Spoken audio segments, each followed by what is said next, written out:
నమస్తే today Andhra news bulletin కి స్వాగతం. వార్తల్లోని వివరాలు. దేశంలో ఎక్కడ లేని విధంగా రాష్ట్రంలో కస్తూర్బా బాలికల పాఠశాలలో అడ్మిషన్లు జరుగుతున్నాయని రాష్ట్ర విద్యాశాఖ మంత్రి నారా లోకేష్ తెలిపారు.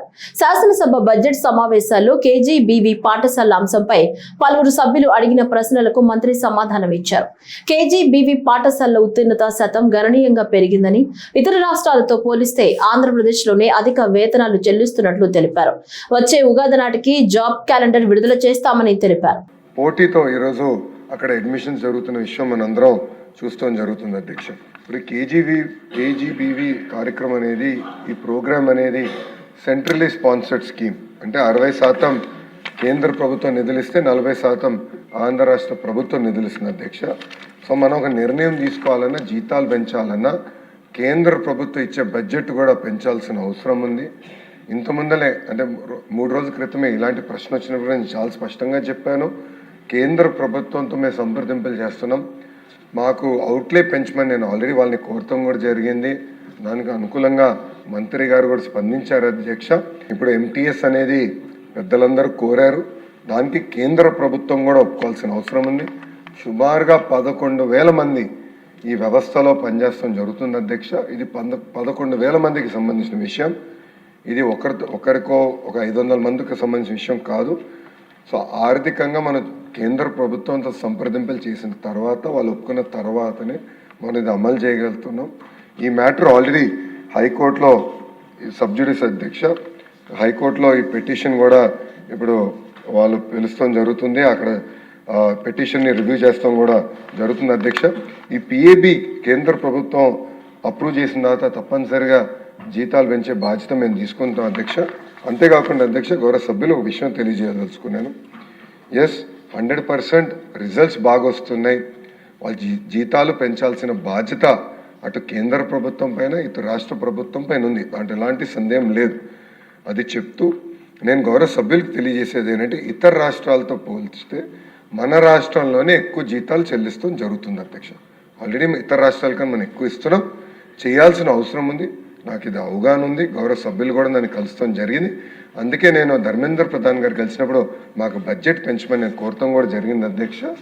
అది తప్పనిసరిగా మేము ఫాలోఅప్ చేస్తాను గౌరవ సభ్యులు తెలియజేస్తున్నా. అంతేకాకుండా డిఎస్సి గురించి గౌరవ సభ్యులు ప్రస్తావించారు అధ్యక్ష. గతంలోనే గత సంవత్సరంలోనే 16,000 మంది ఉపాధ్యాయుల్ని మనం నియమిస్తాం జరిగింది. ఈ సంవత్సరం ఉగాది నాటికి మెగా జాబ్ క్యాలెండర్ ఇవ్వాలన్న లక్ష్యంతో మేము అందరం పనిచేస్తున్నాం. చెప్తాను, చాలా తేలికైంది అధ్యక్ష. వర్టికల్ హారిజాంటల్ రిజర్వేషన్ చేయాల్సిన అవసరం ఉంది. ఇప్పుడు మళ్ళీ జోనల్ రీనోటిఫికేషన్, ప్రెసిడెన్షియల్ ఆర్డర్ వచ్చింది, రీనోటిఫికేషన్ చేయాల్సిన అవసరం ఉంది. శాసనసభ బడ్జెట్ సమావేశాలు 8వ రోజుకు చేరుకున్నాయి. సభ ప్రారంభం కాగానే శాసనసభాపతి చింతకాయల అయ్యన్న పాత్రుడు ప్రశ్నోత్తరాలను ప్రారంభించగా, సభ్యులు అడిగిన ప్రశ్నలకు సంబంధిత శాఖల మంత్రులు సమాధానాలు ఇచ్చారు. రాష్ట్రంలో ఇటీవల సంభవించిన మోంతా తుఫాను సమయంలో జరిగిన పంట నష్టాలపై సభ్యులు అడిగిన ప్రశ్నలకు రాష్ట్ర హోంమంత్రి వంగలపూడి అనిత సమాధానమిచ్చారు. తుఫాను సమయంలో సాంకేతికత ఆధారంగా ప్రభుత్వం భారీ నష్టాలను నివారించగలిగిందన్నారు. ఉంది అధ్యక్ష.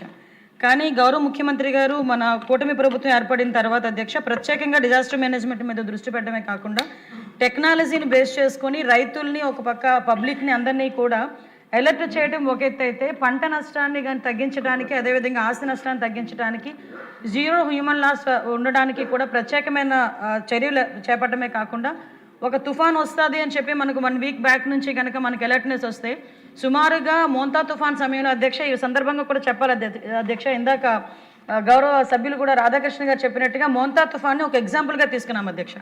ఆర్టీజీఎస్ నుంచి కంటిన్యూ మానిటరింగ్ చేసుకుంటూ గౌరవ మంత్రివర్యులు లోకేష్ గారు, మేము అందరం కూడా ఆ మోంతా తుఫాన్ టైంలో మ్యాక్సిమం ఆర్టీజీఎస్లో రాత్రి 2 గంటల వరకు కూడా ఉండి, తుఫాను దిశ ఎటువైపు వెళ్తుందో అక్కడున్న మంత్రుల్ని, అదేవిధంగా ఇన్ఛార్జ్ మినిస్టర్స్ని కూడా ముందుగానే అక్కడికి పంపించడం జరిగింది. పంపించడంతో పాటు అక్కడ ఎమ్మెల్యేస్ని కూడా అలర్ట్ చేసి ఓవరాల్గా పంట నష్టాన్ని ఎలా తగ్గించాలి, ముఖ్యంగా తుఫాను ప్రభావాన్ని ఎంతవరకు తగ్గించాలి, దాని మీద కూడా ప్రత్యేకంగా టెక్నాలజీని బేస్ చేసుకుని ఉన్న అలర్ట్నెస్ని బట్టి మనం ఒకటి చేసుకోవడం జరిగింది అధ్యక్ష. దాన్ని బట్టి చూసుకుంటే అధ్యక్ష, భారీగా ఉన్న మనం ఆస్తి నష్టాన్ని కానీ, ప్రాణ నష్టాన్ని కానీ, మనం పంట నష్టాన్ని కూడా తగ్గించుకోగలిగాము. దీనికి సంబంధించి అధ్యక్ష, అవేర్ నుంచి కానీ, వాసల్ ల్యాబ్స్ నుంచి కానీ వచ్చే ఇన్పుట్స్ మనం తీసుకోవటం, సుమారుగా 3 సార్లు గౌరవ ముఖ్యమంత్రి గారు కూడా దాని మీద coordination meeting, align departments coordination meeting పెట్టడం, అదేవిధంగా అధ్యక్ష రాత్రి 11 గంటల వరకు కూడా అధ్యక్ష ఎవ్రీ 2 అవర్స్కి కూడా ప్రతి కలెక్టర్ గారితో కలెక్టర్స్ డిపార్ట్మెంట్ అధికారులందరితోని కూడా టెలికాన్ఫరెన్స్ తీసుకుని ఆఖరికి గౌరవ ముఖ్యమంత్రి గారు ఆ రోజు రాత్రి 11 గంటలకు కూడా టెలికాన్ఫరెన్స్ తీసుకొని అందరినీ కూడా అలర్ట్ చేయడం జరిగింది అధ్యక్ష. దీనివలన మాక్సిమం మనం పంట నష్టాన్ని కూడా తగ్గించుకోగలిగాం.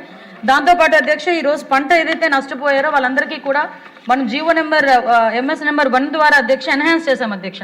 సుమారుగా ఇంతకు ముందు వరకు ఉన్న వరి మనకి 17,000 ఉంటాయి అధ్యక్ష, 25,000 వరకు పెంచడం అవన్నీ కూడా రిపోర్ట్ అన్ని కూడా ఇవ్వడం జరిగింది అధ్యక్ష. ఇక మీద కూడా అధ్యక్ష తుఫాను సమయంలో కూడా టెక్నాలజీని బేస్ చేసుకొని ఈరోజు డిజాస్టర్ మేనేజ్మెంట్కి సంబంధించి కెపాసిటీ బిల్డింగ్ చేశాము. డిజాస్టర్ మేనేజ్మెంట్కి సంబంధించి టెక్నాలజీని ఈరోజు ఉనికి పుచ్చుకొని మ్యాక్సిమం నష్టాన్ని కూడా తగ్గించే ప్రయత్నాలు కూడా చేస్తున్నాం అధ్యక్ష. నూతన లేబర్ కోడ్స్ ప్రకారం వలస కార్మికులు సంవత్సరంలో ఒకసారి స్వస్థలాలకు వెళ్లేందుకు జర్నీ అలవెన్స్ అందుబాటులో ఉందని రాష్ట్ర కార్మిక శాఖ మంత్రి వాసంశెట్టి సుభాష్ తెలిపారు. అభ్యంతరాలను పరిష్కరించడానికి టోల్ ఫ్రీ సౌకర్యాన్ని కల్పిస్తున్నట్లు తెలిపారు. శాసన సహా ప్రశ్నోత్తరాల సమయంలో అవ్యవస్థీకృత కార్మికుల సంక్షేమం అంశంపై పలువురు సభ్యులు అడిగిన ప్రశ్నలకు మంత్రి సమాధానం ఇచ్చారు. 1 నేషన్ 1 రేషన్ కింద ఏ రాష్ట్రంలో ఉన్నా రేషన్ పొందవచ్చన్నారు. టోల్ ఫ్రీ హెల్త్ లైన్ సౌకర్యం కూడా కల్పించడం జరిగింది అధ్యక్ష.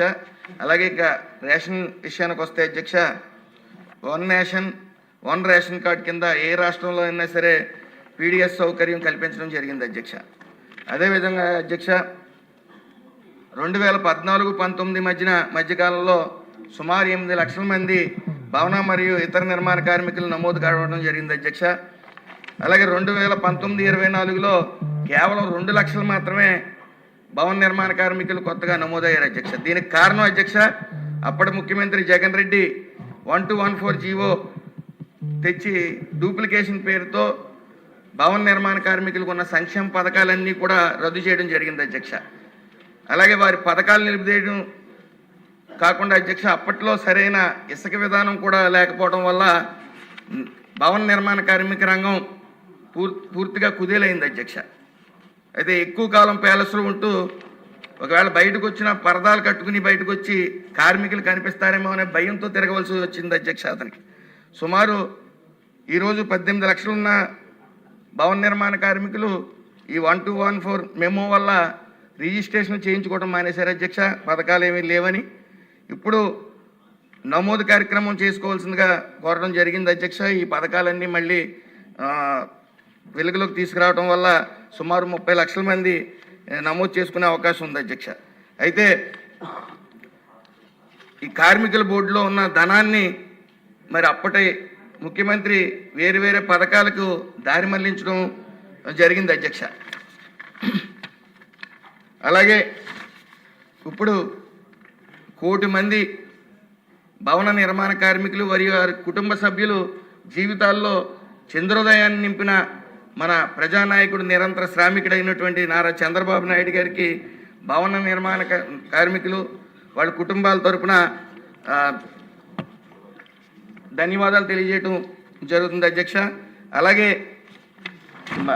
సభ్యులు మాధవిరెడ్డి గారు గతంలో ఏసీ మెకానిక్స్ గురించి అడగడం జరిగింది అధ్యక్ష. వాళ్ళు భవన నిర్మాణ కార్మికులు వెల్ఫేర్ యాక్ట్ కిందకి రారు అధ్యక్ష. వాళ్ళు చట్టపరిధిలోకి రావడం లేదు అధ్యక్ష. వాళ్ళు ఆ భవన నిర్మాణ కార్మికుల కింద రావాలంటే ఈ చట్టాన్ని కేంద్ర ప్రభుత్వం సవరించవలసి పరిస్థితి ఉంటుంది అధ్యక్ష.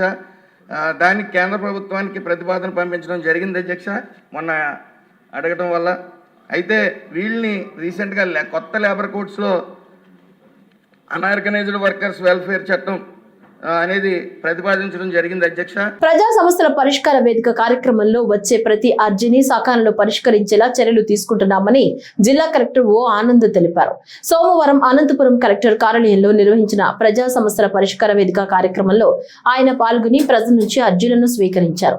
ఈ సందర్భంగా ఆయన మాట్లాడుతూ అర్జీదారుల నుంచి స్వీకరించిన అర్జీలను అధికారులు నిర్దేశించిన గడువు లోపల సకాలంలో సమస్యలను పరిష్కరిస్తున్నారని తెలిపారు.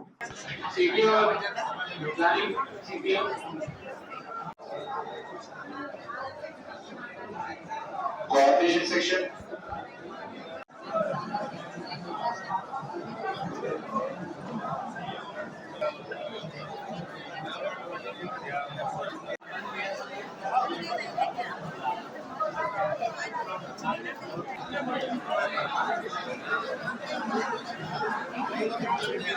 ఈ నెల 25న ముఖ్యమంత్రి నారా చంద్రబాబు నాయుడు మార్కాపురం జిల్లాలో పర్యటించనున్నారు. ఈ నేపథ్యంలో ముఖ్యమంత్రి పర్యటనకు సంబంధించి ఏర్పాట్లను ముమ్మరంగా చేస్తున్నట్లు మార్కాపురం జిల్లా ఇన్ఛార్జ్ కలెక్టర్ పి రాజాబాబు తెలిపారు. ఆదివారం ఆయన వెలిగొండ ప్రాజెక్టు వద్ద హెలీప్యాడ్, ఫీడర్ కెనాల్ ప్రారంభోత్సవ ప్రాంతాలను పరిశీలించారు. అనంతరం వెలిగొండ ప్రాజెక్టు కార్యాలయంలో అధికారులతో సమీక్షా సమావేశం నిర్వహించారు.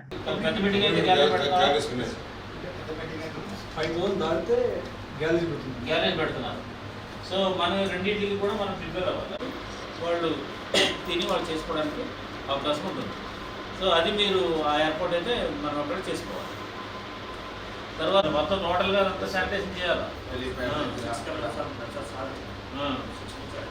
మరీ చేసుకున్నా అవన్నీ చేయండి. టాయిలెట్ సరే రివ్యూలో కొంతమంది ఆఫీసర్ని మనమే అక్కడ పెట్టాలి. ఫర్ ఎగ్జాంపుల్ లైన్ చేశారనుకో, ఇప్పుడు ముందు అయితే లాస్ట్ వెన్యూ ఇచ్చారు కాబట్టి ఇది మంచిదే కాబట్టి మీరు ఈ వెన్యూకి సంబంధించి మొత్తం అన్ని ఏర్పాట్లు. ఆడబిడ్డల ఆత్మ గౌరవంతో పాటు వారి ఆరోగ్యమే ప్రభుత్వానికి ప్రధానమని రాష్ట్ర పర్యాటక సాంస్కృతిక శాఖ మంత్రి కందుల దుర్గేష్ తెలిపారు.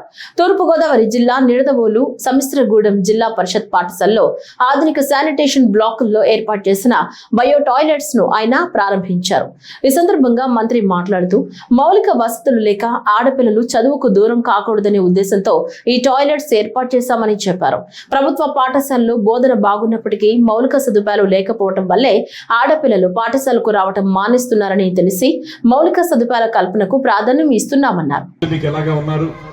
బాగా చెప్తున్నారు, మంచి ఉత్తీర్ణత శాతం కూడా మీరు పొందుతున్నారు. కానీ మరో పక్కన ముఖ్యంగా ఇది బాలికోన్నత పాఠశాల కనుక ఇక్కడ ఆడపిల్లలకు ఉండేటువంటి ప్రత్యేక అవసరాలు, స్పెషల్ నీడ్స్ ఏవైతే ఉన్నాయో ఆ స్పెషల్ నీడ్స్ తీర్చుకోవడానికి ప్రభుత్వాలు శ్రద్ధ వహించవలసినటువంటి అవసరం ఉంది. చాలా కాలం క్రితం నేను ఒక రిపోర్ట్ కూడా చదివాను, అది మీ దగ్గర ఇదే వేదిక మీద ఒకసారి చెప్పాను కూడా. మనకి ప్రభుత్వ పాఠశాలల్లో పిల్లల డ్రాప్ అవుట్స్ ఎందుకు పెరుగుతున్నాయి అంటే చదువు బాగా చెప్పకపోవటం వల్ల కాదు, బాగా చెప్తున్నారు. కానీ ఆడపిల్లలకు కావలసినటువంటి ప్రత్యేక అవసరాలకు సంబంధించినటువంటి టాయిలెట్స్ కానీ ఇతరత్ర అలాంటి సదుపాయాలు సరిగ్గా లేకపోవటం వల్ల మగపిల్లలు అయితే ఏదో రకంగా వాళ్ళ కార్యక్రమాలు తీర్చుకోగలరు, కానీ ఆడపిల్లలకి మరుగు అనేది చాలా అవసరం. అటువంటిది లేకపోవటం వల్ల పాఠశాలకు వచ్చి ఆ ఇబ్బంది పడుతూ చదువుకునే కంటే ఇంటి దగ్గర ఉండడమే సుఖం అనేటువంటి ఉద్దేశంతో చాలా మంది ఆడపిల్లలు చదువు మానేశారనేటువంటి రిపోర్ట్ కూడా నేను చదివాను. పశ్చిమ గోదావరి జిల్లాలో 16,72,00,000 రూపాయలతో చేపట్టిన గోదావరి వరద గట్ల నిర్మాణ పనులను జలవనరుల శాఖ మంత్రి నిమ్మల రామానాయుడు పరిశీలించారు. ఈ సందర్భంగా ఆయన మాట్లాడుతూ వశిష్ఠ గోదావరి ఏటిగట్టు నిర్మాణ పనులను ప్రతిష్టాత్మకంగా చేపట్టామని చెప్పారు. పనుల్లో ఎక్కడా లోపాలు లేకుండా నాణ్యతా ప్రమాణాలు పాటించాలని అధికారులను ఆదేశించినట్లు తెలిపారు. ఆ రోజు 14-19 నేను మొదటిసారి ఎమ్మెల్యేగా ఉన్నప్పుడు 6 కోట్ల రూపాయల నిధులు తెచ్చి మన బొరుగుపల్లి దగ్గర గ్రోయిన్స్ నిర్మాణం చేశాం. మళ్ళీ 19-24 5 సంవత్సరాల్లో ప్రజలు ఎన్ని ఇబ్బందులు పడినా భయాందోళనతో ఉన్నా కూడా ఒక్క రూపాయి దీనికి మంజూరు కాల. మళ్ళీ ఈరోజు కూటమి ప్రభుత్వం అధికారంలోకి వచ్చాక మరి నేను కూడా ఈరోజు ఇరిగేషన్ శాఖ మంత్రిగా ఉండడంతో మరి ఏటుగట్టుకు ఏదైతే 20 కిలోమీటర్ల రమారమి ఏదైతే బ్యాలెన్స్ అంటే గోదావరికి 36 లక్షల క్యూసిక్లు హైయెస్ట్ 1986లో ఏదైతే వచ్చిందో దానికి తగినటువంటి రీతిలో ఆ ఏటుగట్టుని పటిష్టపరచడానికి 18 కోట్ల రూపాయలు, అదేవిధంగా దీని మీద ఏదైతే గ్రావెల్ రోడ్డు కూడా నిర్మాణం చేయడానికి ఒక 4 కోట్ల రూపాయలు, భవిష్యత్తులో కూడా ఒక బీటీ రోడ్డు లాంటిది కూడా దీని మీద నిర్మాణం చేసి ఏటుగట్టు పటిష్టతతో పాటుగా ఈ యొక్క లంక గ్రామాలకు గోదావరి తీర ప్రాంతాలలో ఉన్నటువంటి గ్రామాలన్నిటికీ కూడా ఒక రహదారి సౌకర్యంగా ఏర్పాటు చేయాలనేటువంటి ఆలోచనతో ఎంతో శ్రమించి నిధుల సమస్య ఉంది, ఆర్థిక పరిస్థితి సహకరించకపోయినా కూడా క్షణం కూడా తీరిక లేకుండా పనిచేసి నిధులు తీసుకొచ్చి పనులు చేస్తూ ఉన్నాం. అయితే కొంతమంది ఇక్కడ అధికారుల అవగాహన లోపం, లేకపోతే అక్కడ ఏజెన్సీ ఎవరైతే వర్క్ ఉన్నారో వాళ్ళ మరి పనితీరులో కానీ 1-2 చోట్ల ఏదైతే ఇక్కడ ఈ పనులు నాణ్యతతో జరగాలి, లేని పక్షంలో సీరియస్గా చర్యలు ఉంటాయని చెప్పేసి కూడా ఇప్పుడే నేను అటు అధికారులని ఏజెన్సీని కూడా హెచ్చరించాం.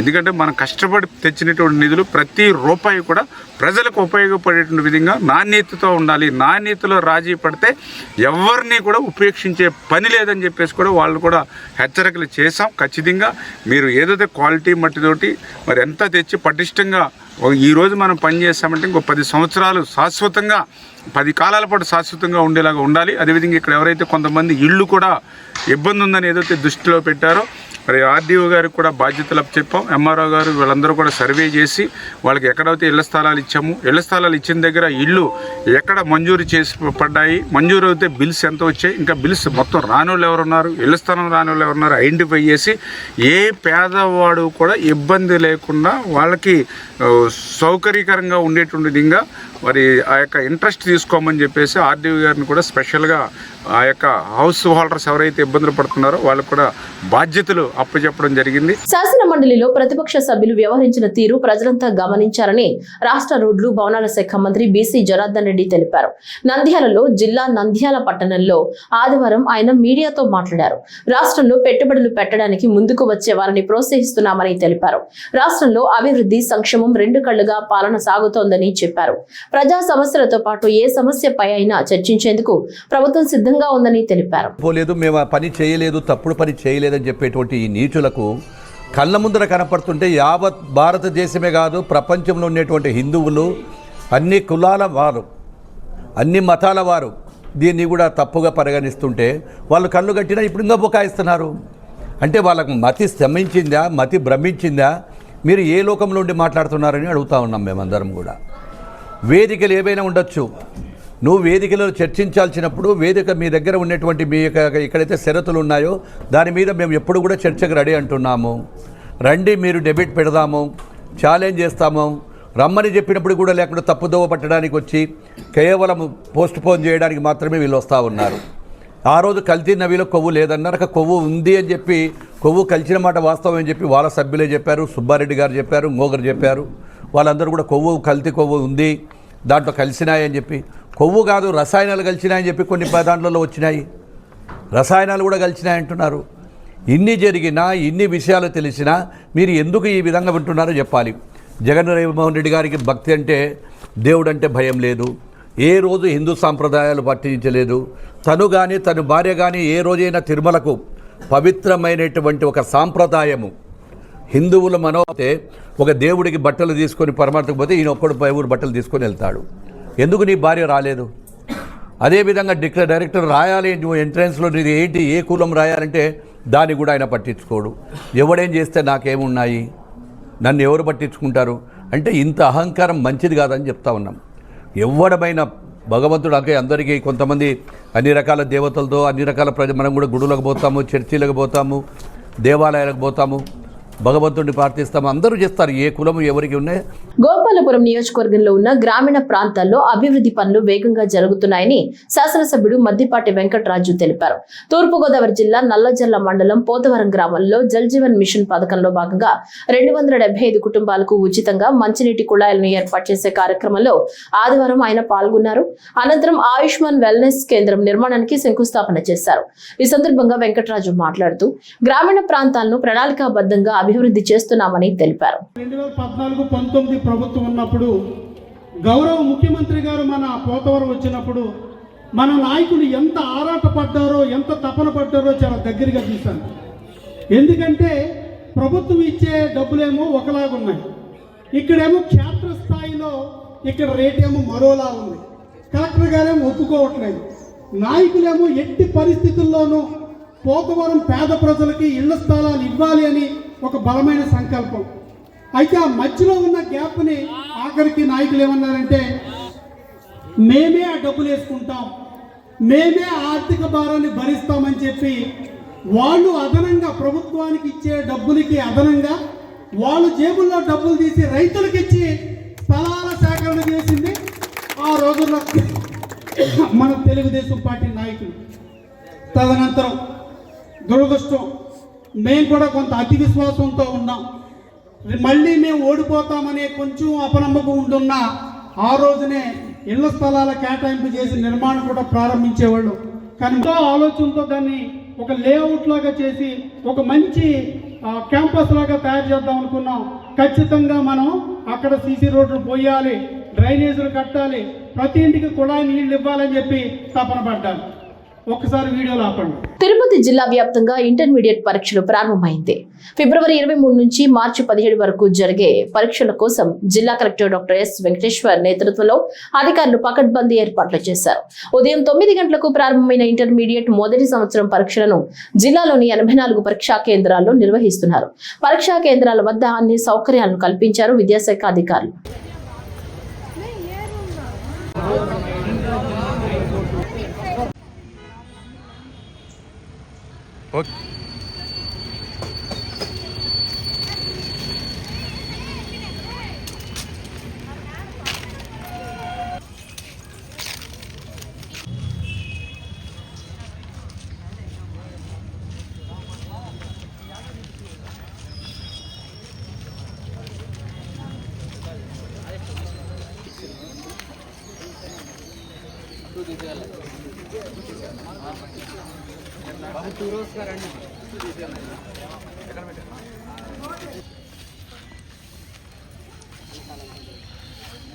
ఏమన్నా ఉంటే ఇక్కడే పడేసేయండి అన్న, మళ్ళీ దొరికితే ఇబ్బంది అవుతుంది. ఏమన్నా ఉంటే పడేసేయండి ఇక్కడే.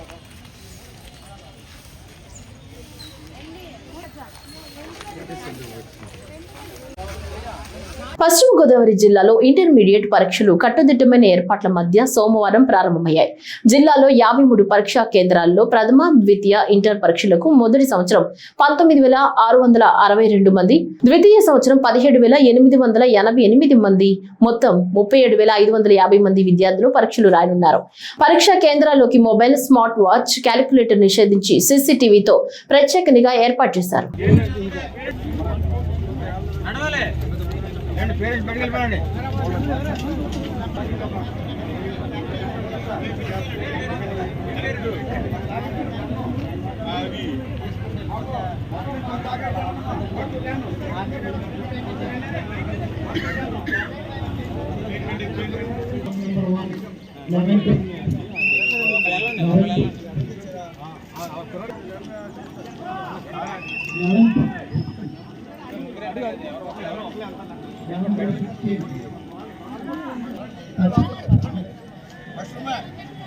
Eleven to 16. 11 పైన 11 to 16 to 1 to 10 లో block number 1. 1 to 10 block number 1. 11 to 16. Intermediate ప్రథమ, ద్వితీయ సంవత్సరం పరీక్షలు సోమవారం ప్రారంభమయ్యాయి. ప్రకాశం జిల్లాలో ఇంటర్మీడియట్ పరీక్షల నిర్వహణకు 67 పరీక్షా కేంద్రాలను ఏర్పాటు చేశారు. మొత్తం 42,759 మంది విద్యార్థులు పరీక్షలకు హాజరవుతున్నారు. వీరిలో 22,275 మంది జూనియర్ ఇంటర్ పరీక్షలకు హాజరవుతుండగా 20,484 మంది సీనియర్ ఇంటర్ పరీక్షలకు హాజరవుతున్నారు. ప్రతి పరీక్షా కేంద్రంలోనూ సీసీ కెమెరాలతో పర్యవేక్షణ ఏర్పాటు చేశారు.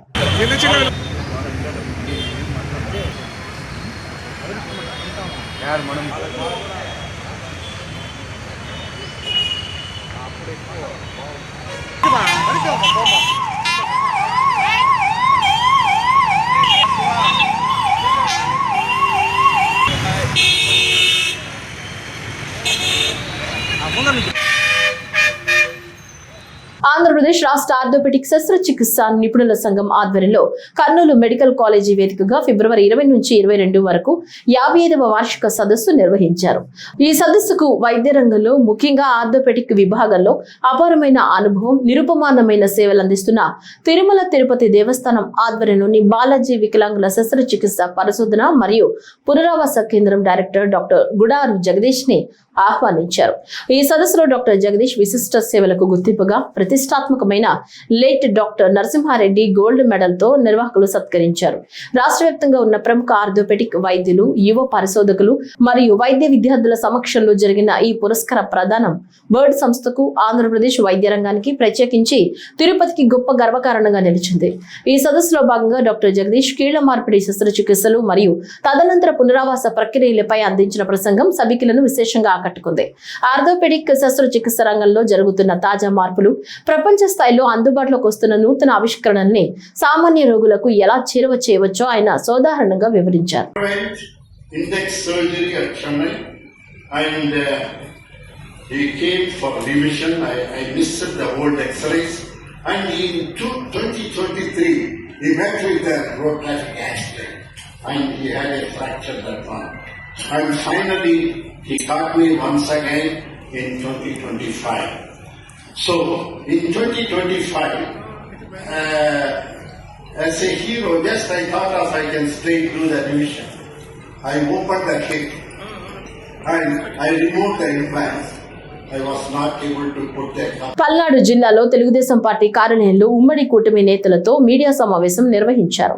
ఈ సమావేశంలో టీడీపీ జిల్లా అధ్యక్షులు షేక్ జానీ సైదా వైసీపీ నేతలపై తీవ్ర విమర్శలు చేశారు. జానీ సైదా మాట్లాడుతూ శాసన మండలిలో వైసీపీ నేతలు భక్తుల మనోభావాలను గౌరవించకుండా దేవుణ్ణి అడ్డం పెట్టి రాజకీయాల అవసరాలకు ఉపయోగిస్తున్నారని ఆరోపించారు. వారు ప్రసాదంలో జంతు కొవ్వు రసాయన పదార్థాలను కలుపుతూ వితండవాదన చేస్తున్నారని తెలిపారు. అదేవిధంగా గతంలో మాజీ ఎమ్మెల్యేలు మంత్రులు తిరుపతి టికెట్లను బ్లాక్ లో అమ్మి తిరుమల తిరుపతి దేవస్థానాన్ని వ్యాపార కేంద్రంగా మార్చినట్లు సామాన్య భక్తులు ఇబ్బందులు పడుతున్నారని పేర్కొన్నారు. శాసన మండలిలో వైకాపా శాసనసభ్యులు శాసనమండలి సభ్యులు వాళ్ళ అధినేత జగన్మోహన్ రెడ్డి యొక్క డైరెక్షన్లో చెప్పులు వేసుకొని దేవుడి పటాలని చేతులతో తీసుకొని దేవుడిని అపచారం చేస్తూ వాళ్ళ రాజకీయ అవసరాల కోసం దేవదేవుడిని అడ్డం పెట్టుకునే పరిస్థితికి నీచ స్థితికి దిగజారారు. వైసీపీ నాయకులకు వాళ్ళ నాయకుడికి భక్తుల మనోభావాలతో కానీ దేవుడు అంటే భయం భక్తి అనేవి లేకుండా పోయాయి. వాస్తవంగా పరమ పవిత్రమైన దేవుడి ప్రసాదంలో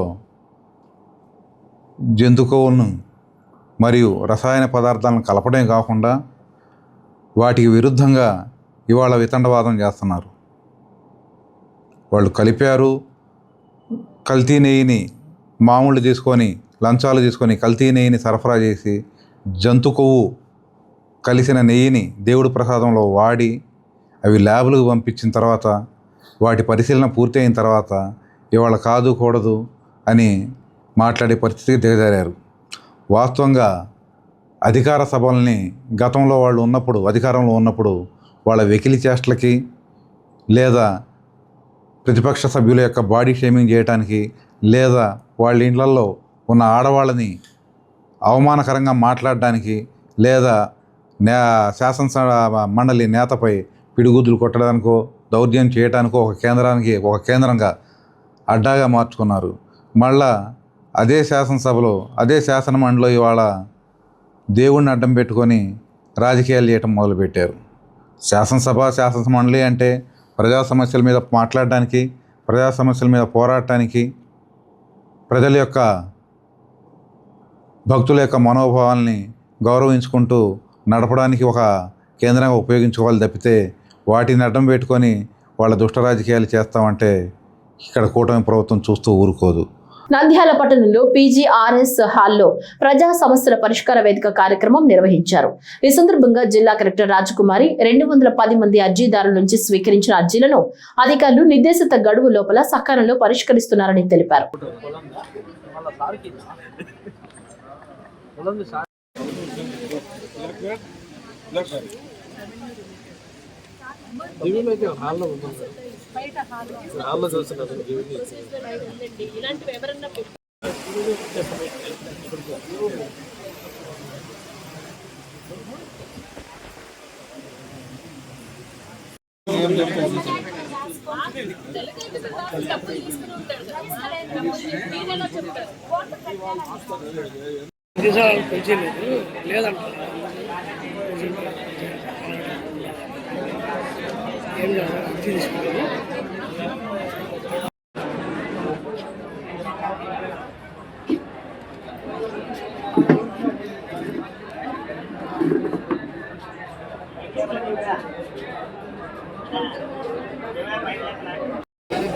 ఇంకా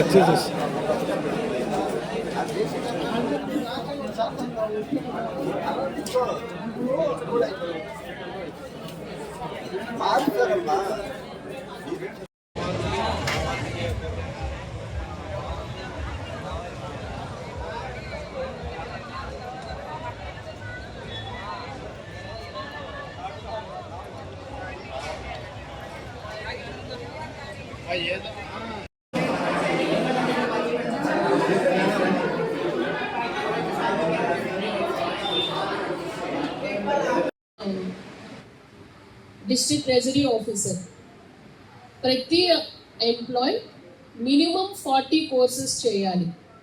ఇక్కడ కూర్చున్న ఎంప్లాయీస్ కూడా కూర్చుని district officers start completion of IGOT courses. కూర్చుని ఊరికి కబుర్లు చెప్పుకోవడం కాదు, చేయండి. కూర్చుని ఒక్కొక్కరు 3, 4, 5 కోర్సెస్ చేయడానికి ఏంటి ఇబ్బంది అండి? సో ఎన్ష్యూర్ ఎవరెవరు ఎక్కువ ఉన్నారు, డిఈఓ గారు, డిపిఓ గారు, medical and health team, all engineering wing, agriculture team, ప్రతి ఒక్కరు కూడా ఎన్ష్యూర్ 40 కోర్సెస్. ట్రావెల్ చేస్తున్నప్పుడు కూడా బస్సులో కూర్చుని ట్రావెల్ చేసినప్పుడు ఎప్పుడన్నా కూడా ఈ కోర్సెస్. కాకినాడ జిల్లా ఉప్పాడ, కొత్తపల్లి చుట్టుపక్కల ప్రాంతాల్లో ప్రభుత్వం 250 ఎకరాలు భూసేకరణ చేయనున్నట్లు వెబ్సైట్ లో ప్రకటించడంతో రైతుల్లో ఆందోళన నెలకొంది. గ్రీన్ కో మరియు ఇతర కంపెనీలకు భూసేకరణ కోసం ప్రకటించడంపై రైతులు తమ జీవనోపాధి కోల్పోతామని ఆందోళన వ్యక్తం చేశారు. రైతులు ఈ విషయాన్ని ప్రతికూలంగా మానుకోమని, భూసేకరణను తక్షణమే విరమించాలని కోరుతూ కాకినాడ జిల్లా కలెక్టర్ కార్యాలయంలో అధికారులకు వినతి పత్రం సమర్పించారు. భూసేకరణకు న్యాయం జరగాలని మరియు రైతుల హక్కులను రక్షించాలని రైతులు ప్రభుత్వాన్ని కోరారు. సాగర్మాల రోడ్లకు భూములు ఇచ్చాం, జగనన్న కాలనీలకు భూములు ఇచ్చాం, గతంలో ఎన్టీపీసీకి 800 ఎకరాల భూములు ఇచ్చాం, కాకినాడ కార్పొరేషన్కి మొన్న భూములు ఇచ్చాం. ఇక మేము తట్టుకునే పరిస్థితి లేదు, మా దగ్గర భూములు లేవు సార్. మేము చిన్న సన్నకారు రైతులం, మేము అన్ని విధాలా నష్టపోయి ఉన్నాం. మమ్మల్ని ఆదుకోవాలని చెప్పి ఈరోజు గౌరవ కలెక్టర్ గారికి, గౌరవ జాయింట్ కలెక్టర్ గారికి, గౌరవ ఆర్డీఓ గారిని కలవడం జరిగింది. వారు మా యందు దయించి మాకు మంచి చేస్తారని ఆశిస్తున్నాం. వారు కూడా సానుకూలంగా స్పందించారు. ఇవి 3 పంటలు పండే భూములు, తప్పకుండా మీకు మంచి జరిగే కార్యక్రమం చేస్తామని కలెక్టర్ గారు హామీ ఇచ్చారు. వారికి మా ధన్యవాదాలు తెలియజేస్తున్నాం. నా పేరు మోస చిన్నారావు, సుబ్బంపేట, కొత్తపల్లి మండలం. ఈరోజు కలెక్టర్ ఆఫీస్కి రావడం జరుగుతుంది. మా పంట పొలాల్లో 250 ఎకరాలు తీసుకుంటారని మాకు మెసేజ్ వచ్చింది. వస్తే అవి తీసుకోకుండా ఆపాలని మేము కూర్చున్నాం. ఇప్పటికే సాగరమాలని, SEZ అని, జగనన్న కాలనీ అని, సాగరమాల రోడ్ అని తీసుకున్నారు. ఇప్పుడు కనీసం 400 ఎకరం కూడా లేదు కొత్తపల్లి మండలంలో. అలాంటిది 250 ఎకరం తీసుకుంటే మేము ఏం తిని బ్రతకాలండి? మాకు వ్యవసాయం తప్ప ఇంకో రెండవది ఏదీ లేదు. ఈ అందరూ కూడా ఈ కొత్తపల్లి మండలం మీదే, కుమరగిరి మీదే ఫోకస్ అంతా పెడుతున్నారు. మా తప్ప ఏది కనిపించట్లేదు ఎవరికి. పనికిరాని పొలాలు లక్షల కొద్ది, కోట్ల కొద్ది ఉన్నాయండి. ఈ కొత్తపల్లి మండలమే, ఈ కొత్తపల్లి దగ్గరే ఈ మళ్ళా 250 ఎకరాలు తీసుకుంటే మేము ఏం తిని బ్రతకాలండి? ప్రకృతి లేదండి, తిన్నందుకు తిండి లేదండి. తల్లి పిల్లని ఎలా పోషించుకోవాలండి? మాకు పొలమే ఆధారం అండి. ఇంకేది రెండో పని కూడా మాకు తెలియదండి. జాబులు లేవండి, ఏవి లేవండి. మా పొలాల మీద ఆధారపడి ఉన్నాం సార్. మాకు న్యాయం చేయవలసిందిగా పొలాలు తీసుకోకుండా కావాలని కూర్చున్నాం. అన్నమయ్య జిల్లాలోని రాయచోటి శ్రీ వీరభద్ర స్వామి వారి పార్వేట ఉత్సవం ప్రశాంతంగా ముగిసింది. శ్రీ భద్రకాళి సమేత శ్రీ వీరభద్ర స్వామి వారి బ్రహ్మోత్సవాల్లో భాగంగా ఆదివారం పార్వేట నిర్వహించారు. గతేడాది నిర్వహించిన పార్వేట సందర్భంలో జరిగిన సంఘటనని దృష్టిలో ఉంచుకుని ఈసారి పోలీసులు భారీ బందోబస్తు ఏర్పాటు చేశారు.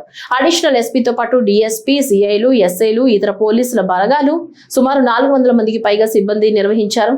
శ్రీ భద్రకాళి సమేతుడు సాయంత్రం 7 గంటలకు ఆలయ వేద పండితులు, ఆలయ ప్రధాన అర్చకుల వేద మంత్రోచ్చరణలతో, వివిధ రకాల కళాకారుల నృత్య ప్రదర్శనలతో పార్వేటకు బయలుదేరారు. ఆలయం నుంచి స్వామి, అమ్మవార్లు అశ్వవాహనంపై వేటకు వెళ్లే కార్యక్రమాన్ని ఆలయ కమిటీ అధ్యక్షులు తిరుమల మనోజ్ కుమార్, ఆలయ ఈవో డివి రమణారెడ్డి పర్యవేక్షించారు.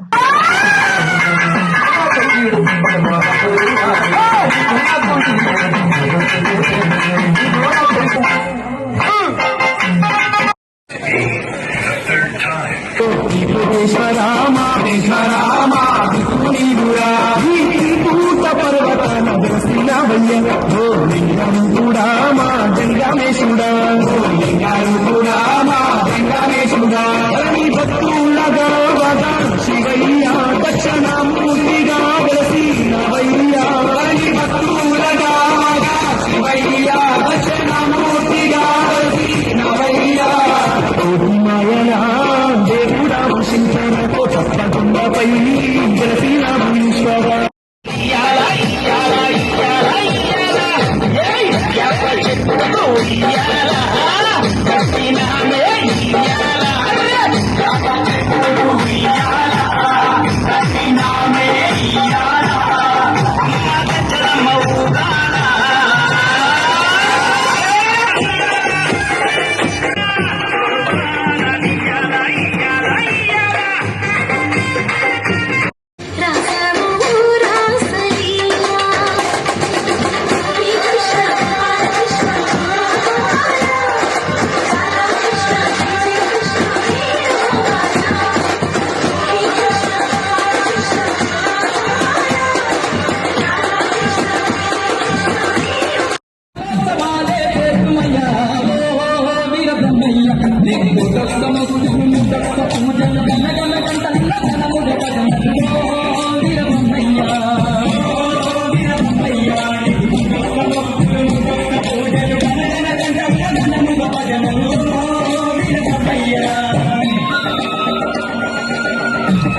జిల్లా వ్యాప్తంగా ఇంటర్మీడియట్ పరీక్షలు ప్రశాంతంగా ప్రారంభమయ్యాయి. జిల్లా వ్యాప్తంగా ఏర్పాటు చేసిన 62 పరీక్షా కేంద్రాల్లో 17,100 మంది ఫస్ట్ ఇయర్ విద్యార్థులు పరీక్షలు రాశారు. ఈ సందర్భంగా జిల్లా వ్యాప్తంగా పరీక్ష ప్రారంభం సమయానికి అరగంట ముందే పరీక్షా కేంద్రాల వద్దకు విద్యార్థులు చేరుకున్నారు. ఈ సందర్భంగా వారి హాల్ టికెట్ వివరాలను సరిచూసుకుని పరీక్షా కేంద్రాల్లోకి వెళ్లారు. ఇక్కడ ఎటువంటి అవాంఛనీయ ఘటనలు జరగకుండా పోలీసులు గట్టి బందోబస్తు ఏర్పాటు చేశారు. జిల్లా వ్యాప్తంగా 800 మంది ఇన్విజిలేటర్లు, 3 ఫ్లయింగ్ స్క్వాడ్స్ బృందాలు, 5 సిట్టింగ్ స్క్వాడ్ బృందాలు ఏర్పాటు చేసినట్లు ఆర్ఐఓ పేర్కొన్నారు.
రూమ్ నెంబర్ 3 దానికి పో నీది రూమ్ నెంబర్ ఎంత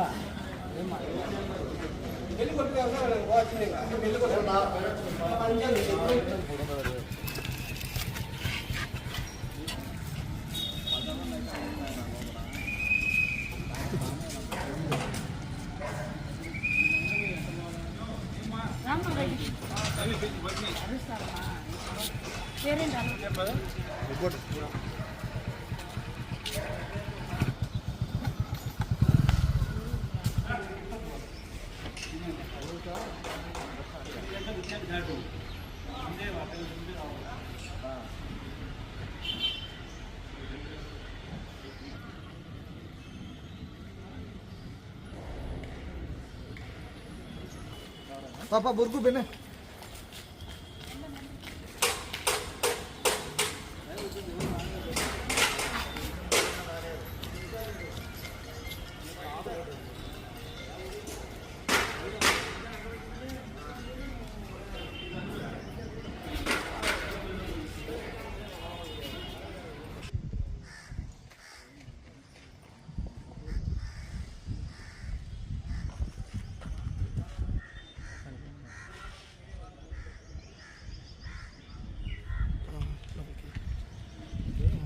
కడప జిల్లా వేంపల్లి మండలంలోని నందిపల్లి గ్రామంలో నూతనంగా నిర్మించిన నందీశ్వర స్వామి ఆలయ ప్రతిష్ఠ కార్యక్రమాలు ఘనంగా ప్రారంభమయ్యాయి. ఇందులో భాగంగా ఈ రోజు ఉదయం నుంచి ప్రత్యేక పూజా కార్యక్రమాలు నిర్వహించారు. ఈ సందర్భంగా ఈ రోజు జరిగిన కార్యక్రమాలకు కడప పార్లమెంట్ సభ్యుడు వైఎస్ అవినాష్ రెడ్డి హాజరయ్యారు. ఆలయం వద్దకు చేరుకున్న ఎంపీకి ఆలయ అర్చకులు, నిర్వాహకులు ఘనంగా స్వాగతం పలికారు. అనంతరం ఆయన కలశ స్థాపన కార్యక్రమంలో పాల్గొని స్వామివారికి పూజలు నిర్వహించారు. అనంతరం ఎంపీ అవినాష్ రెడ్డిని ఘనంగా సత్కరించి ఆశీర్వదించారు. ప్రారంభించారు. 25న జరిగే ప్రతిష్ఠా కార్యక్రమానికి మాజీ ముఖ్యమంత్రి వైఎస్ జగన్ రానున్నట్లు ఎంపీ పేర్కొన్నారు.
రాష్ట్ర వ్యాప్తంగా మున్సిపల్ కార్మికులు ఎదుర్కొంటున్న సమస్యల పరిష్కారానికి అధికారులు చొరవ తీసుకోకపోవడం బాధాకరమని AP municipal workers and employees federation నాయకులు మండిపడ్డారు.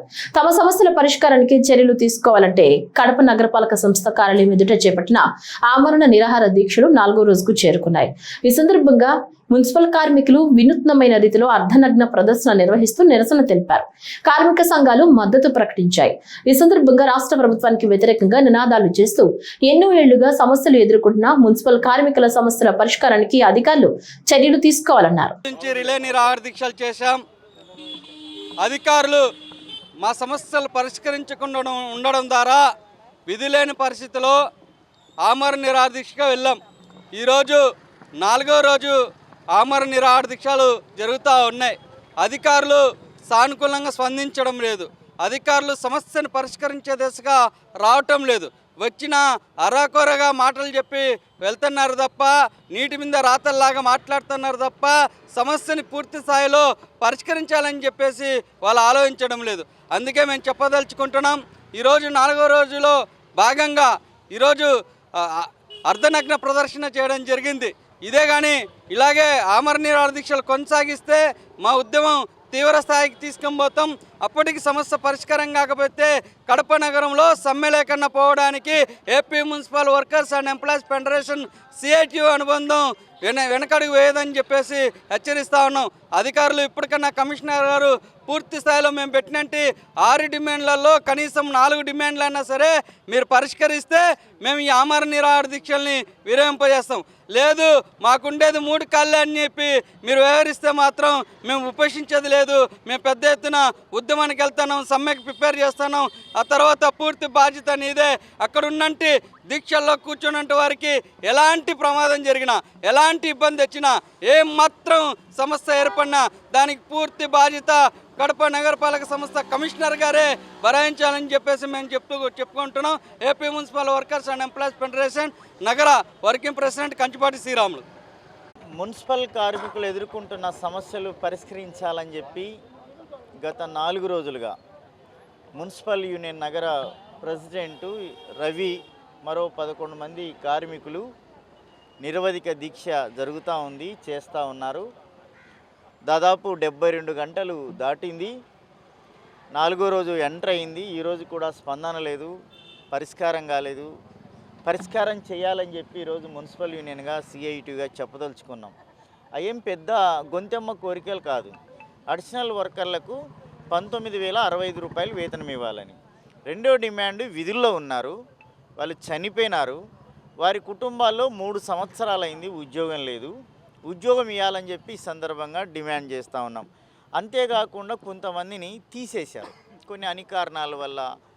కార్పొరేషన్ కమిషనర్ గారి హౌస్ కావచ్చు, లేకపోతే మున్సిపల్ వర్కర్లు కొన్ని కారణాల వల్ల తప్పు చేయని కార్మికులను కూడా సస్పెండ్ చేశారు. వీళ్ళను తక్షణమే విధుల్లో పెట్టుకోవాలని చెప్పి ఈరోజు డిమాండ్ చేస్తూ ఉన్నాం. 7 మంది ప్లస్ ఒక 5, 12 మంది, ముందు 7 మందిదైనా తెంచండి అని చెప్పి మేము అడుగుతూ ఉన్నాం. దానికి సమాధానం లేదు. కమిషనర్ గారు పాజిటివ్గా స్పందించాలని కోరుతూ ఉన్నాం. ఇప్పుడే కమిషనర్ గారు చర్చలు జరుపుతా ఉన్నారు. కమిషనర్ గారికి ధన్యవాదాలు. దాన్ని పాజిటివ్గా స్పందించి ప్రాణహాని లేకుండా చేయాలని చెప్పి CITగా కోరుతా ఉన్నాం. ఏ ఒక్క ప్రమాదం జరిగినా ఈ కార్మిక నాయకత్వానికి కానీ కార్మికులు కానీ ఏ ప్రమాదం జరిగినా ప్రాణహాని జరిగినా అది పాలక వర్గాంది, కమిషనర్ గారిదే, అధికారులదే అని చెప్పి మేము ఈ సందర్భంగా చెప్పదలుచుకున్నాం. ప్రభుత్వం మొండిగా ఉండడం సరైంది కాదు, మంచిది కాదు, ఇది అన్యాయం అని చెప్పి చెప్పదలుచుకున్నాం. కాబట్టి వెంటనే మున్సిపల్ కార్మికుల సమస్యలు పరిష్కరించి దీక్షలు విరమింపజేయడం కోసం కమిషనర్ గారు కడప నగర శివార్లోని శివానందపురంలో తమ ఇళ్ల దగ్గర రోడ్లను సైతం కబ్జా చేయాలని కొంతమంది చూడటం దారుణమని ఆ ప్రాంత ప్రజలు ఆవేదన వ్యక్తం చేశారు. కబ్జాదారుల నుంచి రక్షించాలంటూ కలెక్టర్ కార్యాలయం ఎదుట వారు ధర్నా నిర్వహించారు. ఎన్టీఆర్ ముఖ్యమంత్రిగా ఉన్న సమయంలో దాదాపు వందలాది మంది కుటుంబాలకు ఇక్కడే ఇళ్ల స్థలాలను కేటాయించారన్నారు. అనంతరం ఇక్కడ ఇళ్లను నిర్మించుకుని నివసిస్తున్నట్లు ఈ రోజు కొంతమంది కబ్జాదారులు తమ ఇళ్ల వద్దకు వచ్చి స్థలాలు తమవి అంటూ బెదిరించే ప్రయత్నం చేస్తున్నారన్నారు. ఎన్నో ఏళ్లుగా నివాసం ఉంటున్న తమను కబ్జాదారుల నుంచి రక్షించాలని ఎన్నిసార్లు అధికారులకు విన్నవించినా కనీసం పట్టించుకున్న పాపాన పోలేదంటూ ఆవేదన వ్యక్తం చేశారు.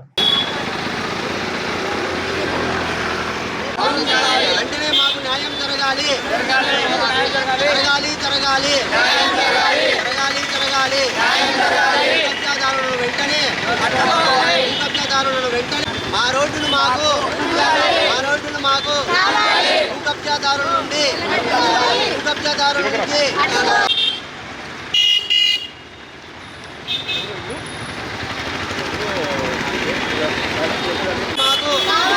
మా రోడ్డును మాకు న్యాయం ప్రభుత్వం వెంటనే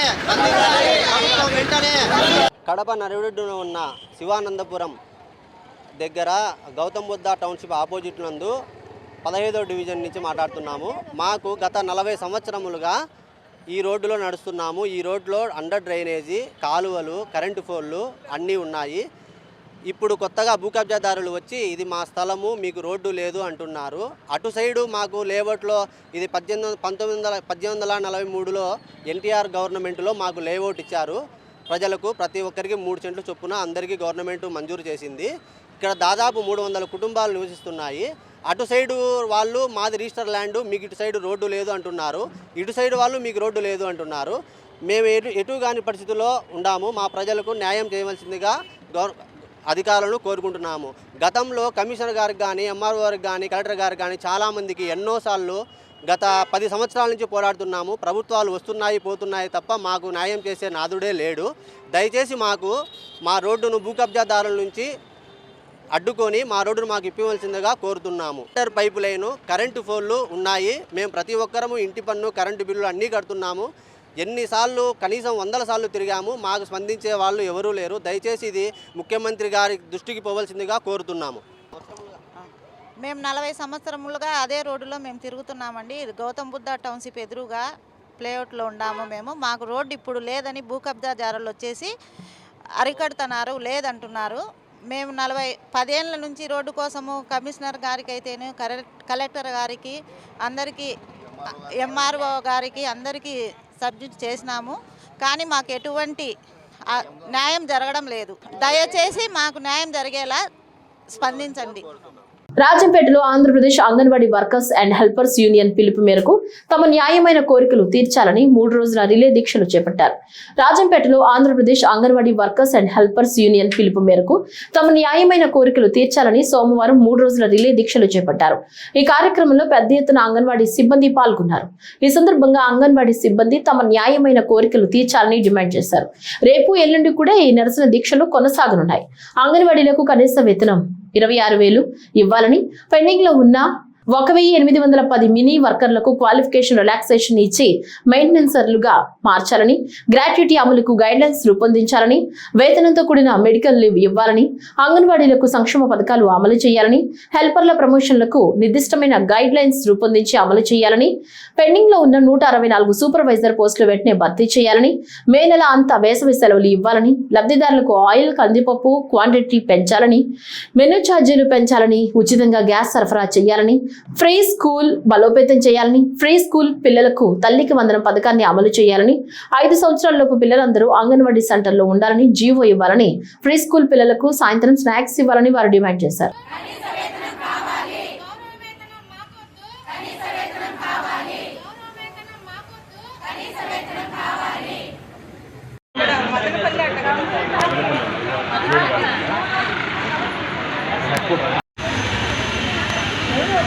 సరే. అంగన్వాడీలో మాకు జీతాలు చాలా తక్కువగా ఉన్నాయి, చాలా తక్కువ. ఇప్పుడు 2 సార్లు పోయిన ప్రభుత్వం వాళ్ళు కూడా పెంచుతామన్నారు, పెంచలేదు. ఈ ప్రభుత్వం వారు కూడా మాకు జీతం పెంచలేదు. కానీ పని అయితే మటుకు ఎక్కువగా పని భారం పెంచుతూ ఉన్నారు. ఏఎన్ఎం చేసే పని కూడా మాకే జతపరిచి మాకు పని ఒత్తిడి ఎక్కువైపోయింది. అదిగాక 10వ తరగతి క్వాలిఫికేషన్తో మాకు అంగన్వాడీ పోస్టులు మాకు ఇచ్చి బీటెక్ ఎంటెక్ చేసిన వాళ్ళ క్వాలిఫికేషన్తో మాకు సాఫ్ట్వేర్ పనిలాగా మాకు చేయించుకుంటున్నారు. ప్రతి రాత్రి 10 వరకు మాకు ఆన్లైన్ పని వరకు అయితే చేయించుకుంటున్నారు. హార్డ్వేర్ సాఫ్ట్వేర్ 2 చేయాల్సి వస్తుంది. దానికి తగిన జీతం మాకు ఇవ్వడం లేదు. దయచేసి మా కష్టానికి తగిన, మా శ్రమకు తగిన జీతం మాకు ఖచ్చితంగా 26,000 ఇవ్వాలని కోరుకుంటున్నాము. అదేవిధంగా పని ఒత్తిడి తగ్గించాలని కోరుకుంటున్నాము. అంగన్వాడీల తరఫున గవర్నమెంట్కి మా విన్నపం, మా ఆవేదన అనుకోండి. ఇది వచ్చేసి చెప్పడానికి అయితే మమ్మల్ని గవర్నమెంట్ ఉద్యోగులుగా అంగీకరించడానికి గవర్నమెంట్కి మనసొప్పడం లేదు. కానీ మా దగ్గర గవర్నమెంట్కి సంబంధించిన ప్రతి వెట్టి చాకిరీ అనేది మా చేత చేయిస్తూ ఉన్నారు.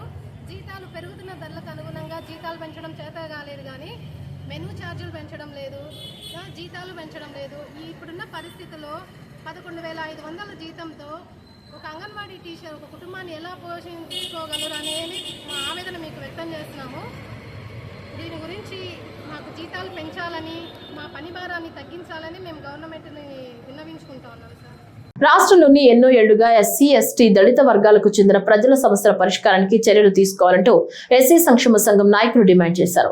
ఎస్సీ, ఎస్టీ వర్గాల్లో చైతన్యం తెచ్చేందుకు మే 12న కడప నగరంలో చైతన్య సదస్సు నిర్వహిస్తున్నట్లు వారు పేర్కొన్నారు. కడప నగరంలోని మహావీర్ సర్కిల్ వద్ద వారు మాట్లాడుతూ, దేశానికి స్వాతంత్రం వచ్చి దాదాపు 80 సంవత్సరాలు అవుతున్నా ఇంతవరకు ఎస్సీ, ఎస్టీ వర్గాల ప్రజలకు న్యాయం చేసిన దాఖలాలు లేవని విమర్శించారు. ఎస్సీ, ఎస్టీ కులాల వారికి ఇంకా కూడు గుడ్డ నిలువ నీడ కోసం పోరాటం చేస్తున్నారు. ఎస్సీ, ఎస్టీ, దళిత వర్గాల ప్రజలు ఎక్కడ వేసిన గొంగళి అక్కడే అన్నట్లు ఆధిపత్య కులాలకు వర్గాలకు ఊడిగం చేస్తూ ఊరికి దూరంగా అభివృద్ధికి నోచుకోక ఉన్నామని ఆవేదన వ్యక్తం చేశారు. సాహెబ్ గారి సల్గనందున అలాగే ఈరోజు ఎస్సీ, ఎస్సీ ఆత్మ గౌరవ సంక్షేమ ద్వారా ఆధ్వర్యంలో ఏప్రిల్ 12వ తేదీ మహాబహిరంగ సభ మన కడపలో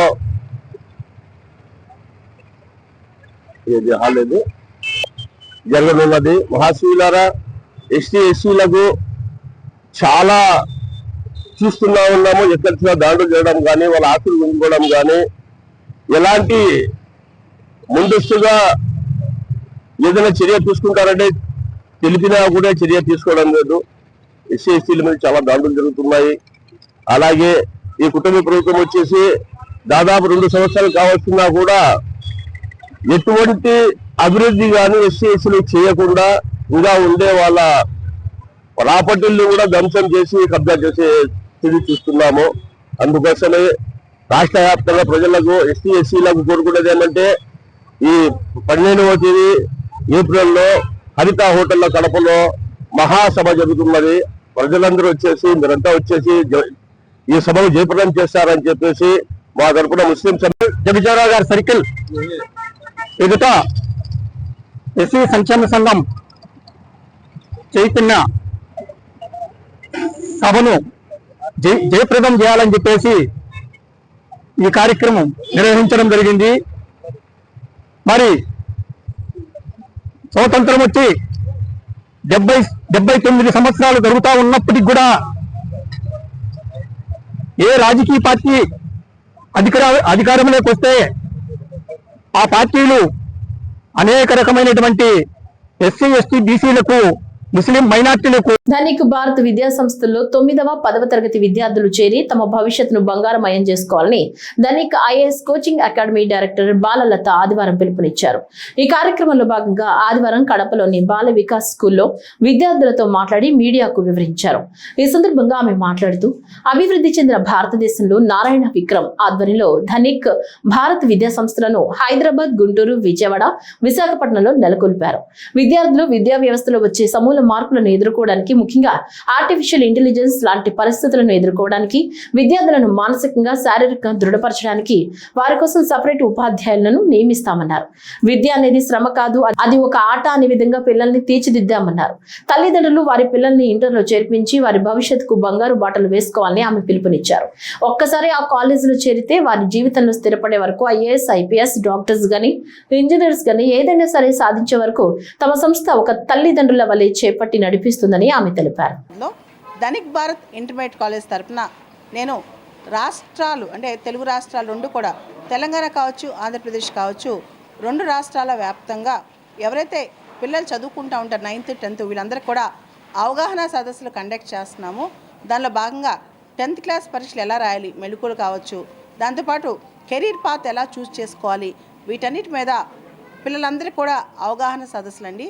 దానిలో భాగంగా ప్రత్యేకంగా ఈ 4 రోజుల పాటు రాయలసీమలో అంటే ఇప్పుడు మనం రకరకాల ప్రాంతాలు రాయలసీమలో చూస్తే కనుక పిల్లల టాలెంట్ చాలా ఎక్కువ ఉంది. ఆ టాలెంట్ని ఎలా వెలికి తీయాలనే దాని మీద మేము చాలా చోట్ల అవగాహన సదస్సులు పెడుతున్నాము. ఆ సదస్సులో భాగంగా ఈరోజు పొద్దున బద్వేలు కావచ్చు, మధ్యాహ్నం మైదుకూరు కావచ్చు, ఇప్పుడు బాల్ వికాస్ స్కూల్ ఏదైతే కడపలో ఉందో గంగయ్య గారు నిర్వహిస్తున్న స్కూల్ డైరెక్టర్ గారు ఆ స్కూల్కి వచ్చామండి. అండ్ ప్రత్యేకంగా ధనిక్ భారత్ ఇంటర్మీడియట్ కాలేజెస్ అనేవి మీకు చాలా దగ్గరలో పిల్లలకి అత్యున్నతమైన ఎడ్యుకేషన్, మనకు తెలుసు విద్యా వ్యవస్థలో సమూలమైన మార్పులు వస్తున్నాయి. కాబట్టి ఇలాంటి మార్పుల్ని మరింతగా అంటే పిల్లలకి ఆ మార్పులు అర్థం చేపించి కొత్త కొత్త టెక్నాలజీస్లో వాళ్ళకి ఒక అవగాహన తీసుకొచ్చి దాంతోపాటు వచ్చే 10 సంవత్సరాల్లో ఉద్యోగాలు కూడా మారిపోతున్నాయి కాబట్టి ఏ ఇలాంటి రంగాలు వస్తున్నాయి కాబట్టి ధనిక్ భారత్ ఇంటర్మీడియట్ కాలేజ్ ప్రత్యేకంగా మన పిల్లల కోసం, ముఖ్యంగా రాయలసీమ పిల్లల కోసం ప్రత్యేకంగా మేము ఇక్కడికి వచ్చామండి. మన పిల్లల్లో చాలా టాలెంట్ ఎక్కువ ఉంది కాబట్టి ధనిక్ భారత్ ఇంటర్మీడియట్ కాలేజెస్లో మనం కనుక గమనిస్తే అక్కడ కేవలం ఫ్యాకల్టీ క్లాస్ రూమ్ మాత్రమే కాదు, మెంటర్స్ ఉంటారు, కౌన్సిలర్స్ ఉంటారు. ఓవరాల్గా పిల్లల్ని మోటివేట్ చేయడానికి వాళ్ళు ఏ విధంగా మానసికంగా ఆందోళన పడకుండా నేను చూసుకుంటూ ఉంటాను. ధనిక్ భారత్ ఇంటర్మీడియట్ కాలేజెస్ అనేవి ఒక గొప్ప వ్యక్తి కళ అండి, విక్రమ్ నారాయణరావు గారని. ఆయన సామాన్యంగా జీవితం స్టార్ట్ చేసి లాయిడ్ గ్రూప్ ఆఫ్ కంపెనీస్ని స్థాపించారు. దాదాపు 3000 మంది ఆయన కింద ఇప్పుడు పనిచేస్తున్నారు. కానీ ఆయన కోరిక ఒకటే, భారతదేశాన్ని అభివృద్ధి చెందుతున్న దేశం నుంచి అభివృద్ధి చెందిన దేశంగా తయారు చేయాలని. ఆ కోరిక కోసమైన విద్య అనేది ప్రధానమైన ఆయుధం కాబట్టి ముందు విద్యా సంస్థలు స్టార్ట్ చేస్తున్నారు. ఆ తర్వాత అనేక రంగాల్లో ధనిక్ భారత్ మిషన్ని ముందుకు తీసుకెళ్ళడానికి సార్ ప్రయత్నం చేస్తున్నారు విక్రమ్ నారాయణరావు గారు. ఆయన కోరిక మేరకే నేను 2 తెలుగు రాష్ట్రాలు, ఆంధ్ర, తెలంగాణ, ఈ 2 తెలుగు రాష్ట్రాల్లో కూడా అసలు దేశం ఎలా బాగుపడాలి, విద్యార్థుల ఒక స్థితిగతులు ఎలా ఉన్నాయి అవి తెలుసుకుంటూ వాళ్ళకి ఎంతవరకు అవగాహన తెలుసుకుంటూ వాళ్ళకి ఇంకా జీవితం పట్ల, కెరీర్ పట్ల, అదేవిధంగా లీడర్షిప్ పట్ల అన్నిటి పట్ల అవగాహన కల్పిస్తూ ఈ వార్తలు ఇంతటితో సమాప్తం. నమస్కారం.